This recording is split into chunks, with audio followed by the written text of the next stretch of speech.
Hey everybody, I hope you're all doing okay. We made it through week one! Woo! We made it through the first week of the quarantine.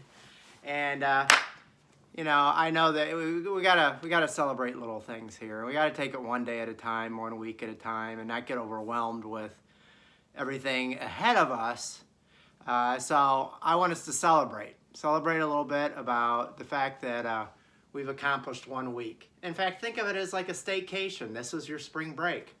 And now we're entering into the weeks where it might get a little harder, but we're gonna celebrate every week and get excited about what we are doing. So this is my little spot. This is where I like to sit. This is my chair, and then my Archie Bunker chair. Some of your parents will get that. Here's all my books that I like to read. I just finished this book today, and yesterday. It was really, really good. Blew my mind. Made me rethink a lot of things about the Bible. This is what I'm reading for a book club right now that we're going to meet on Thursday, probably Skype or something. So anyhow, here's my water bottle, and here's my favorite blanket. Let me show you my favorite blanket. Christian Morkel, you'll like this. This is my cuddly Cleveland Browns blanket. It keeps me warm at night. And so anyhow, this is for small groups.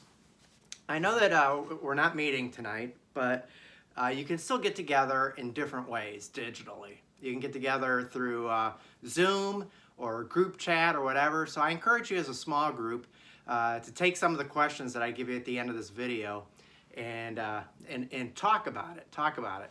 So what I wanted to cover today, I'm thinking of just generally over the next couple weeks, just talking about when life is tough and what do we do about that. And the first person that came to my mind is one of my most favorite Bible characters is Joseph.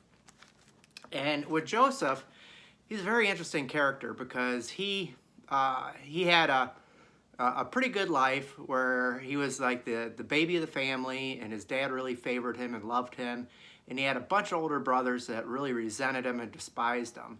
And if you remember the story, his dad gives him a multicolored coat and makes a big deal about him to the point where his brothers decide to, at one moment when they're out in the field, they decide to, they were thinking of killing him, but they decided to throw him in a pit and, hey, come here. I want to show you guys Buckeye. Here's Buckeye. Oh, say hi. Say hi. Say hi. There you go. There you go. This is my little buddy. So anyhow, Joseph decides to, he gets thrown into a pit and sold into slavery. And so you talk about an unsettling thing to happen in your lifetime, to go from the favored child to being sold into slavery and not knowing. And that's the thing, is that we know the end of the story, but you got to put it in context and realize that he had no idea what was going to happen or where he was going. For all he knew, he was going to be a slave the rest of his life. But then, as we know in the story, he rises up through the ranks and becomes the right-hand man to Potiphar. And so things are looking good. Things are looking great. You know, he's been given responsibilities. But then all of a sudden, Potiphar's wife takes a liking to him, and she tries to get him to go to bed with her. And he runs away from that situation. He did the right thing. He got away from it. But unfortunately, it was her word against his, and she accused him of trying to rape her, and that was not good. He got thrown into prison again, and he could have been very resentful at God because it's like, I did the right thing. I honored you. I ran away from the situation.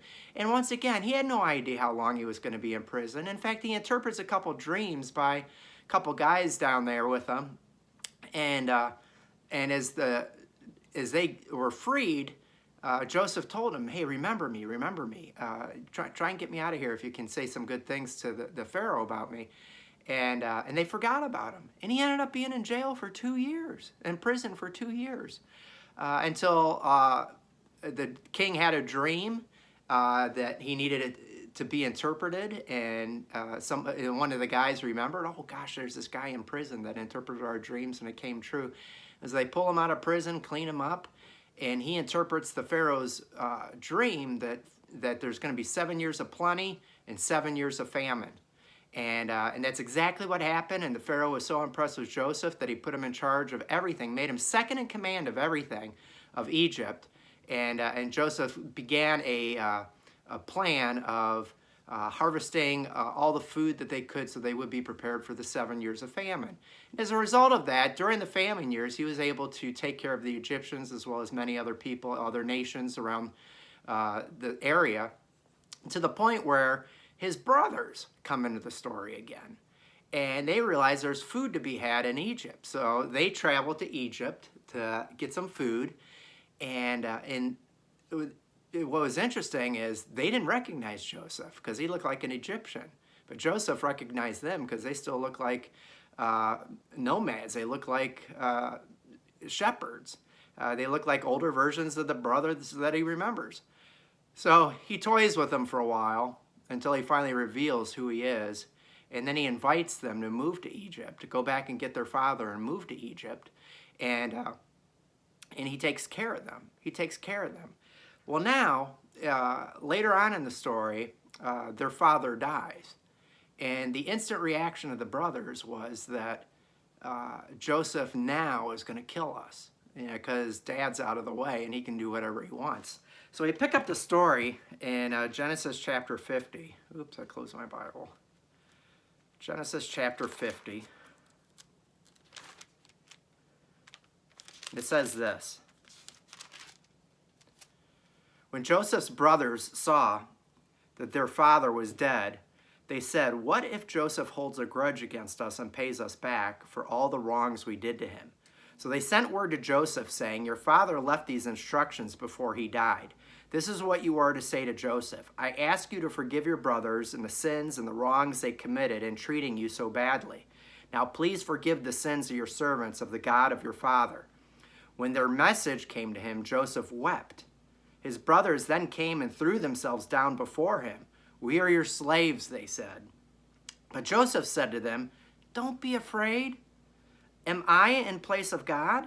You intended to harm me, but God intended it for good, to accomplish what is now being done, the saving of many lives. So then, don't be afraid. I will provide for you and your children." And he reassured them and spoke kindly to them. So understand this. Joseph had an extraordinary spiritual outlook on the situation that he was put in. He could have held a grudge against his brothers. He could have been angry and bitter.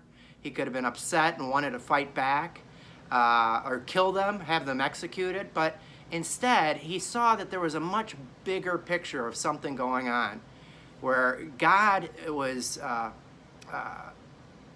using what they meant for bad, and God used it for good, for the saving of many people. So I want to encourage you. These are the questions I want you to wrestle with. As we look at the situation we're in right now, it's hard, it's difficult. But what good is coming out of it? What good do you see within our community, within our country, within the world? We got to look at the positive. We got to hope for the best. We got to believe that God's got a purpose and a point behind this to bring out the best in people. Now we can see also that this brings out the worst in people, but that cannot be for the body of Christ. We have to bring out the best in ourselves, in each other, and within our communities. So what can you do to bring out the best in yourself, and to like Joseph, understand that God's got a greater purpose here, and he's going to bring something good out of all this messiness that we're in right now. So wrestle with that question, talk amongst yourselves, figure it out, and just, in fact, I'll say, once I post this, if you want to make comments on it, just what are some of the good things that you see? What are some of the positive things that you see that have been brought out of this, that God's teaching you? And wrestle with that a little bit, think about it, and let's just take this one day at a time and 1 week at a time. Let's not get overwhelmed with everything, but let's just keep each other in prayer and love each other. I love you guys. I miss you. I miss seeing you, and I can't wait till we can be back together again. Take care.